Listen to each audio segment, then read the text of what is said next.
I'm your host, Brian Callanan. What effect will new stay-out zones have on Seattle when it comes to preventing drug crimes, sex trafficking, and gun violence? And why has the City Council presented an alternative to a voter-supported proposal to pay for social housing?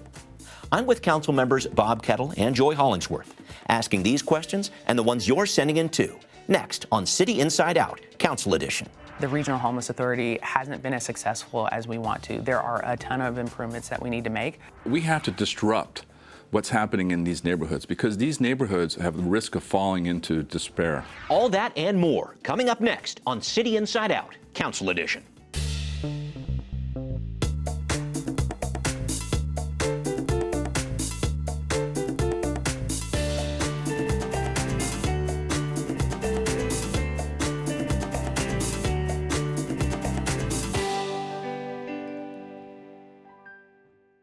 Well, it has been a very busy September for the Seattle City Council, and I very much appreciate having these two council members with me here on the Seattle Channel. Councilmember Joy Hollingsworth, who represents the 3rd District. Very good to see you. Hey, likewise. Thank you. We also have with us Councilmember Bob Kettle from District 7. Good to see you, too. Thank you for having me. I appreciate it. You got it. Let's get into it. And Councilmember Kettle, I want to start with you and talk about the soap and soda legislation the council has recently passed. You were a sponsor on that soda bill. Those acronyms stand for Stay Out of Drug Areas and Stay Out of Areas of Prostitution. These measures would ban people accused or convicted of certain lower-level crimes from coming into these areas. An infraction would bring gross misdemeanor charges. There will be 6 sodas and 1 soap citywide once this goes through the mayor's office. And we've received some questions from our viewers, Councilmember Kettle. They want to know this. Okay. If someone is violating soda, how would police know? Would they have to recognize someone from a prior interaction, or would it only come up if they were arrested for something else? Also, another person writes, how does the soda law mitigate against pushing drug use to outside one of the designated areas? Big thanks to Tim and Blake for those questions. And Councilmember Kettle, let's talk about enforcement. How do cops enforce soda, especially with the low number of officers we have? And also, how do you keep this drug activity from simply getting pushed into another neighborhood? First, in terms of bringing out the soda, we had a great amount of collaboration in terms of the executive, the city attorney's office, but we also got input from the Seattle Municipal Court. So when the judge makes their decision, and it's important to note the judges make a decision on each individual case and individual circumstances, and then it comes into the clerk system, and then it comes over officially into SBD, and for like West Precinct, it'll come into West Precinct, and they'll be notified of who the person is. And as you know, because of the officers, but also the community, they know who's, like particularly the drug dealers, who they are. Yeah. And so they have a good understanding of who's in the neighborhood, even though they have low numbers. And so yes, if they come across, or if they're picked up for another crime and they'd be found on the list, then that's when that kicks in. Okay. And I understand the point about the neighborhoods and some people, the term whack-a-mole is often used. Sure, and, right. It's going to show up somewhere else, right? Yes, and I understand that. And I've been working this for 10 years between Queen Anne and now the city. Mm-hmm. But we have to disrupt what's happening in these neighborhoods because these neighborhoods have the risk of falling into despair. For like Belltown example, we have 3rd Pike and Pine, 12th Jackson and King, chronically challenged areas. But we're at risk of creating new chronically challenged areas. And it's hard to come back from that. And so instead of letting Belltown, for example, that area of 2nd and Bell and so forth, fall into that, we need to take action now to disrupt. Yes, there may be some movement to other areas, but they will be also addressed because it's still a crime. Mm-hmm. So they'll still work those issues. Okay. But we have to take it because we have to look out for our neighborhoods. Okay, thank you very much for that. Councilmember Hollingsworth, you advocated for a soda zone in your district, D3. It'll run from East Thomas down to Union, stretch between 11th Avenue and Harvard on the east and west. I have some more comments on this issue, too, to direct your way. Some people want even harsher laws. They're saying, instead of telling people to stay out of these areas, how about arresting the culprits and actually giving them mandatory jail time? Others point to the fact that Seattle has used this tactic before, saying, I would like to know why the decision was made to bring back soda and soap zones rather than just enforce existing laws. Selling drugs and promoting prostitution are already crimes. How do you respond to those questions? Why did you want a soda zone in your district? Yeah, if you go to Capitol Hill back in 2019, it's very different than what it looks like right now in 2024. I spoke to residents. I connected with small business owners. I talked to people who live and work on Capitol Hill, and they're infected by the outdoor fentanyl crisis that is ravaging our community. And so when you have, I think what people really need to understand is 12th and Jackson, 3rd and Pike Pine. You also have Capitol Hill. That is a active triangle that we have drug dealers and people that are preying on vulnerable folks in these areas. We are trying to disrupt something. We're trying to do something different. We're trying to give more tools to our officers, and I will never give up trying for us to have a better community. The other piece of this, Brian, that I want people to understand is we're still investing in all the extra additional pieces of public safety, the services, the treatment. Those are not going away, but we have to have guardrails in our city. Okay, and I'll get back to that point in just a little bit, but I wanted to focus on SOAP too, if I could. Stay out of areas of prostitution. This focuses on preventing sex trafficking and the crimes associated with it on North Aurora. This also drew a lot of commentary in a series of public meetings here in September, with a majority of opposition from people who work in the sex trade. You heard me, yes? You, yes, are going to kill us. This bill is going to kill us. What do you expect will happen when you criminalize sex work further and remove any sort of support for us? In support of SOAP, there were some neighbors from North Seattle. The city must take action to address the increased gun violence and sex trafficking along Aurora corridor that is putting nearby residents in danger. Councilmember Hollingsworth, 4 years ago, the council repealed SOAP because it was found to have disproportionate impacts on communities of color.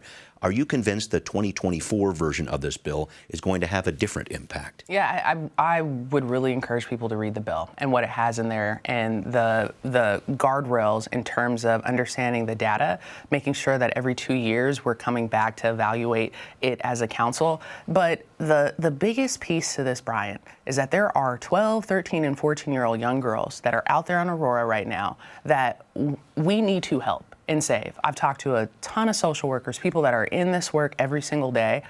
There are 6,000 kids that live along Aurora, up from 145th all the way to 175 on the census tract. 6,000 kids.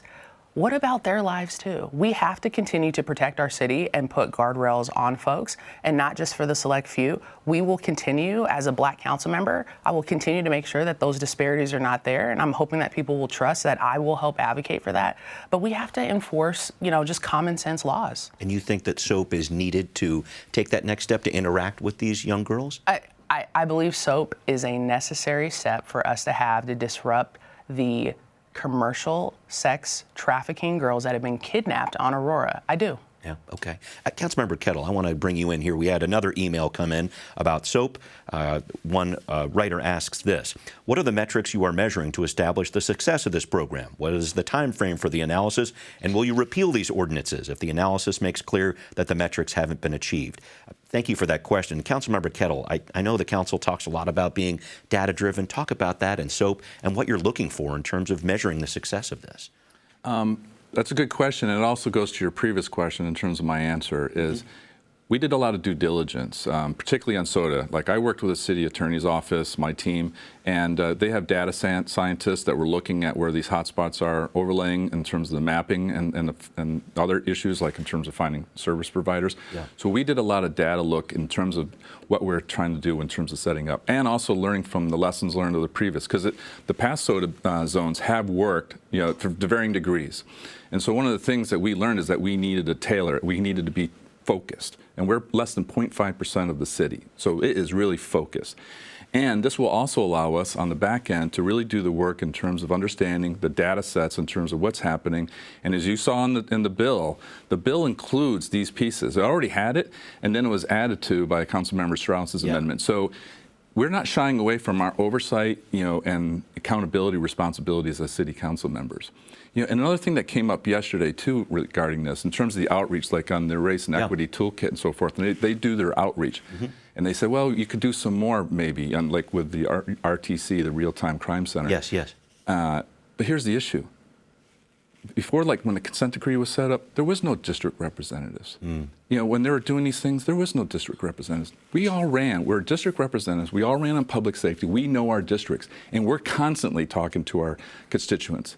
And so that is the thing that needs to be understood, that there's a lot of due diligence, looking at what's happened in the past, good and bad, and looking to adjust and understanding that we have what happened on our streets, as Councilmember Hollingsworth pointed out. And my mission is to create a safe base in the city. And that's why we have our strategic framework plan, and we're pressing on it. Okay, thank you for making those points. That's an interesting distinction there between the kind of council that we have now and what we had back in 2011 and 12. We did get some follow-up questions about services, and I want to try to bring both of you in here if I could. Let's talk about people who might get arrested in these stay-out zones. We had one person writing this: what about funding for those people who are caught up in a soda zone to help with addiction treatment and mental health care and supportive housing? We had another person put it this way: the council appears to only be looking at new ideas for law enforcement, like soda and soap zones. Don't you also need big new ideas for helping people suffering with poverty and addiction? Who wants to weigh in there? What do we got? Yeah, more than happy to talk about it. So we have made significant investments on treatment, resources, food accessibility, health. And a lot of times, I think what we have to continue to do is elevate a lot of those programs that are operating. When I'm talking to folks that are particularly in Capitol Hill or otherwhere in our cities, they're like, hey, who has the contract for this area? They just don't know, right? And I know as a council member, hey, well, I know that this group is servicing this area or this social outreach group? Yeah. Okay. And so, we have, during the budget season, we're going to be looking really carefully on those outreach and what investments need to be made in conjunction to a lot of these guardrails that we have put up in these communities. That's going to be incredibly important. They have to go hand in hand. Could you weigh in here, please, on this?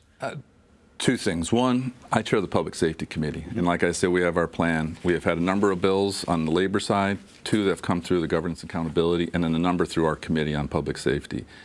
Paired to that is our colleagues like in Human Services. And here's the point. There's going to be a plus up in terms of helping the women, the girls on Aurora. You know what? That plus up in terms of services would not have happened if not for Councilmember Moore pushing SOAP. Yeah.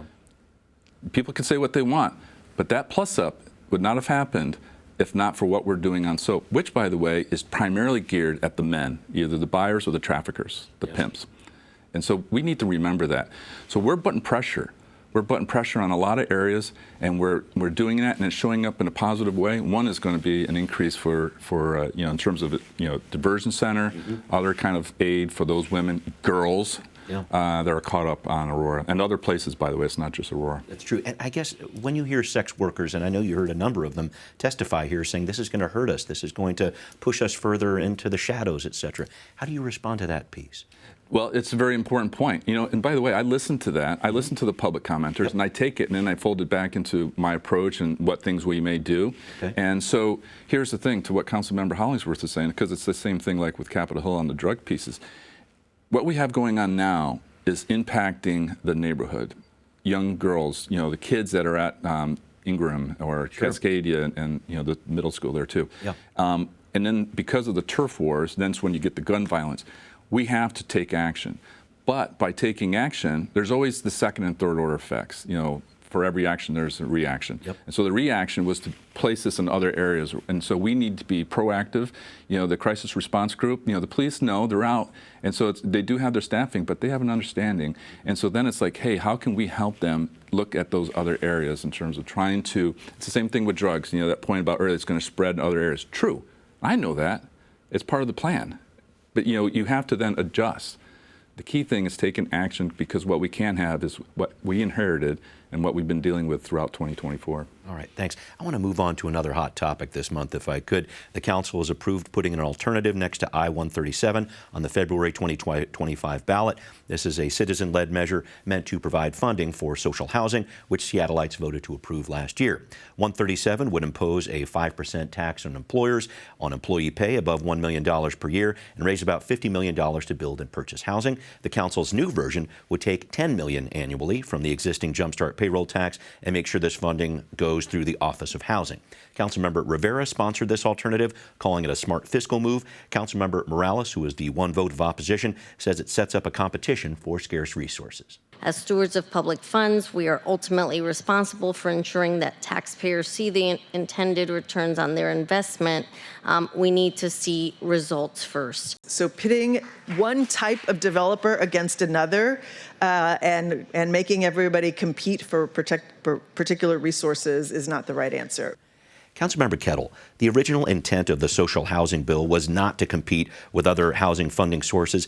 Can you help me with your reasoning for proposing this alternative? Well, I took the first action, which took it off the agenda, because A, it came late to us, and we hadn't had our chance to look through it, particularly because of the legal issues. Okay.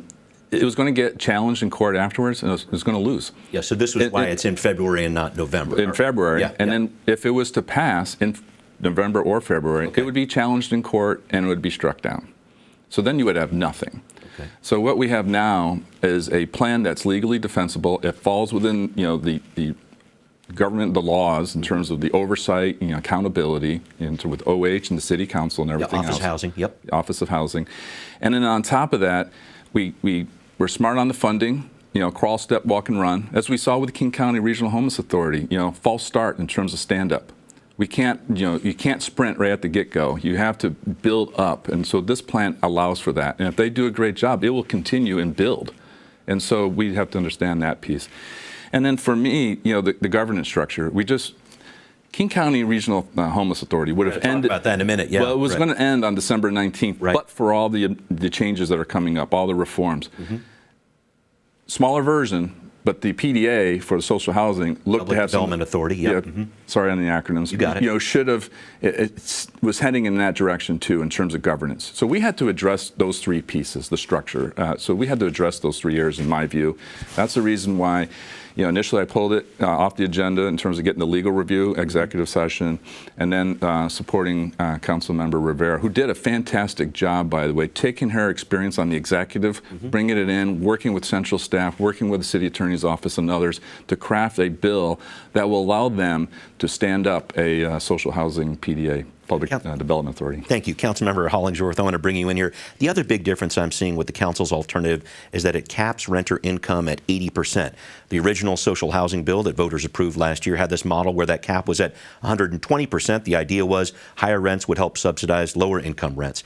It just feels like maybe the spirit of what voters said yes to last year is not really reflected in the council's alternative. Yeah, what Councilmember Kettle had talked about, I completely agree with. I think what we were trying to do, and this is going to give up to the voters. That's the beautiful part. The voters can decide. Something that's going to be held up legally in court, and also really target the people that most need it in our city. In terms of like the 80% AMI, you're talking about teachers, bus drivers, workers, you're talking about all of them to make sure that they have some place to live. There's nobody on the council, Brian, that does not believe that we don't need more housing. We all want more housing, but we want to be fiscally responsible as well. Got it. Thank you very much. I'm going to try to pick up the pace ever so slightly with you, if I could, here on some other questions. The council has been working on this new agreement with the King County Regional Homelessness Authority. Let's bring this back in here so that there will be only one governing board for this agency, reducing it from the 3 that it had before. And Councilmember Kettle, you brought this up a little while ago. This agency has had a lot of trouble getting off the ground since it launched about 3 years ago. How do you think this new arrangement is going to help our region respond in a better way to the homelessness crisis? I think it's going to help in a couple ways. One is going to fix the governance structure. I mean, this is leadership management 101. That everybody should have known at the beginning, by the way. All those that are part of the creation of this should have known at the beginning.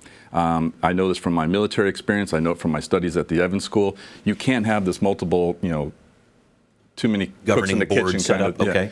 So you had to have that, that structure, and then we had to have better business, operations of the KCRHA as well. And I think that there's already improvements on that front. And see, here's the thing: I do believe in the regional approach, but if you're going to be attractive to our regional partners, you got to be squared away. And this allows us to get squared away. It will make us more attractive, make the argument for them to join into this, so it's not just a King County, Seattle thing. Right. Okay, we have the Sound City to the north. Yep. But we need to do more. And the way we do more is to create a KCRHA that goes through this reform, shows that it's worth it, and shows that the regional approach is the right approach. Do you think you're going to get some more cities come in? I know that's been the big pushback on this over the past 3 years. Yeah, I do believe it. I mean, we've done it in the council. I mean, we've had a major change in the council, and we have reform, if you will, of the council in terms of our approach. We could do the same thing with KCRHA. Okay. I believe so. I'm interested to see that. Councilmember Hollingsworth, also on this, Seattle provides 42% of the KCRHA's budget, more than $100 million.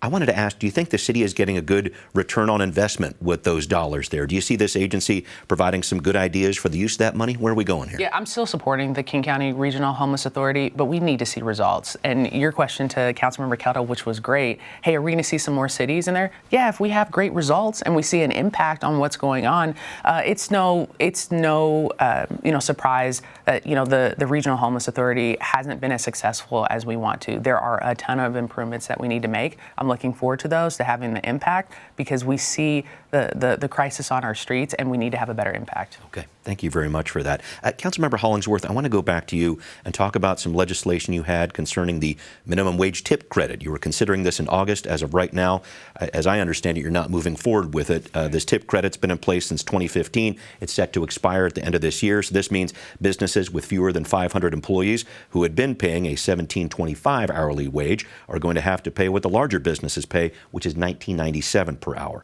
You got labor groups saying, hey, this is what businesses agreed to 10 years ago. Some small businesses saying this is going to shut us down. I know you said back in August you were working to have a discussion among stakeholders on this. Do you plan to have any new legislation on this issue before the end of the year? Yeah, so we've been talking. So my goal was to show the red flag that's coming and the financial cliff that's coming for a lot of our small businesses and local businesses.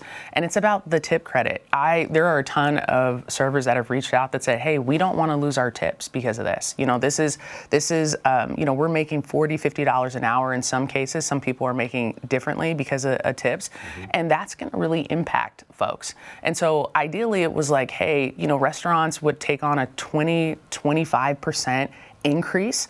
And so it was like, hey, can we figure out a ladder for them? COVID hit. It's been 3 years. Yeah. They are climbing out of this financial crisis that we've been in, and we want to continue to have jobs. That was my goal. We're still having talks with folks on labor and business. We have a great group of stakeholders. We're going to continue those discussions to see, are there other ways in which the city can help save these small businesses, because they're the heartbeat of our city. So potentially something, I guess it would have to be December at this point, because it's budget time right now. I'm not going to put a timeline on the table. I know that we're in a crunch, but I do know that we're trying to think of any type of creative ways for this. And my goal was to scale it back. Let's bring down the temperature. Mm-hmm. Let's actually focus on these issues and really have some solutions. Okay. Councilmember Kettle, have you been hearing from small businesses in your district about this? Do you have a stance on this issue? Yes, I do, on a regular basis. And this goes back to my earlier point on public safety. We're so engaged on so many fronts in terms of the small restaurants, the eateries and the like. And we're going to hit that cliff, and it's going to be real. And we do need to talk through it. And at this point, we also should be good governance.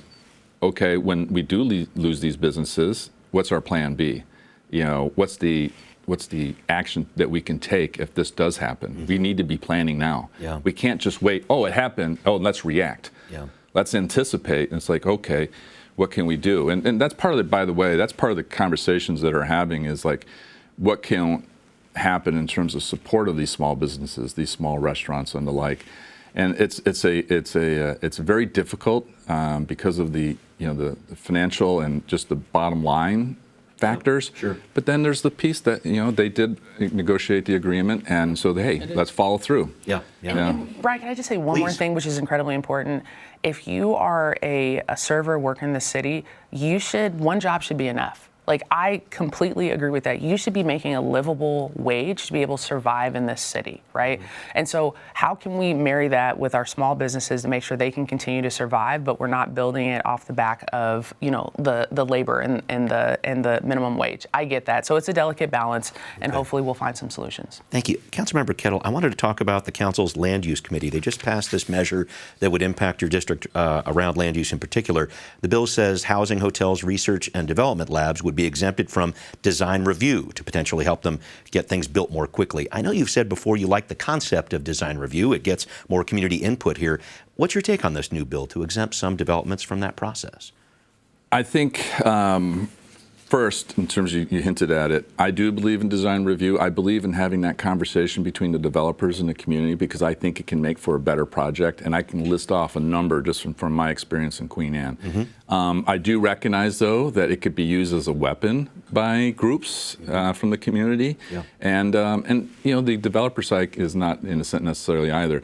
So to Councilmember's point about guardrails, we need to reform the design review process so that this exchange can happen, but it doesn't get hung up, and it doesn't get purposely, used to stymie. And then this is really important because I hear from the developers too, is that if they have financing agreed to, then they're locked in, and so it has to happen in a certain timeline. And so we can't be held up in that way, and in terms of number of meetings and so forth. And SDCI needs to do its job. And so we need to make those decisions because if that lock is gone, then that throws away the whole financing piece. And as you know, with the increase of rates, that had huge impacts. Now rates are coming back the other way, so we'll see what happens. But we need to be, professional, adult about this, have a great conversation. And oh, by the way, the state's going to force this because the state law is going to push a lot of this as well. That's coming up next year, right? So there's a few things with the design review bill as it is, particularly related to logistics, the delivery of goods and services. I'm concerned about pushing all that onto our streets, which, as you know, with the transportation plan and transportation levy, already got a lot going on, and we can't add to that. But I do like the idea of particularly because of the cliff of the increased rates, given that opportunity. Okay, thank you very much for that. I need to wrap up with you, and I want to get input from both of you about the budget you're going to be tackling over the next couple of months here. Dealing with this budget cap of roughly $260 million, what are your plans to make up that difference? What priorities are you going in with? Councilmember Hollingsworth. Yeah, so we get the budget next week sent down from the executive. Right. We're going to be doing a deep dive in that. Then we have following a week of departments coming in doing their presentations. And then our office, we're going to be supporting, protecting our family, our health services, anything for youth and kids. Obviously, the public safety piece, housing. There's a lot of things that are going to be that we have as our North Star to make sure that we are not, falling back on as a city. And I know that it's going to be a tough challenge. We're going to have to look at every single department, but we won't know until next week until that budget is sent down. Fair enough. Councilmember Kettle, I'll jump to you. I know the council hasn't been too keen on the idea of trying to find new revenue sources. Are we talking about cuts? Are we talking about borrowing from Jumpstart here? Can you talk about this to wrap up? I think, as chair of the public safety, my first job is, the public safety piece, and not just for my district, but for the whole of the city. So I've been engaging on that on a regular basis. And the executives come down. I don't know the details, but they have their bands. I know public safety is a priority. I also, my understanding, human services is also a priority, which goes back to your point in terms of working with Councilmember Moore. But the other area is going to be, at risk. And then it's like, hey, what have you done in terms of performance? A.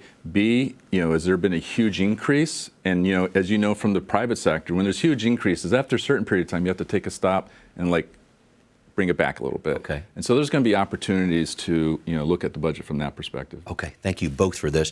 Really appreciate the time, and we will see you next time on Council Edition.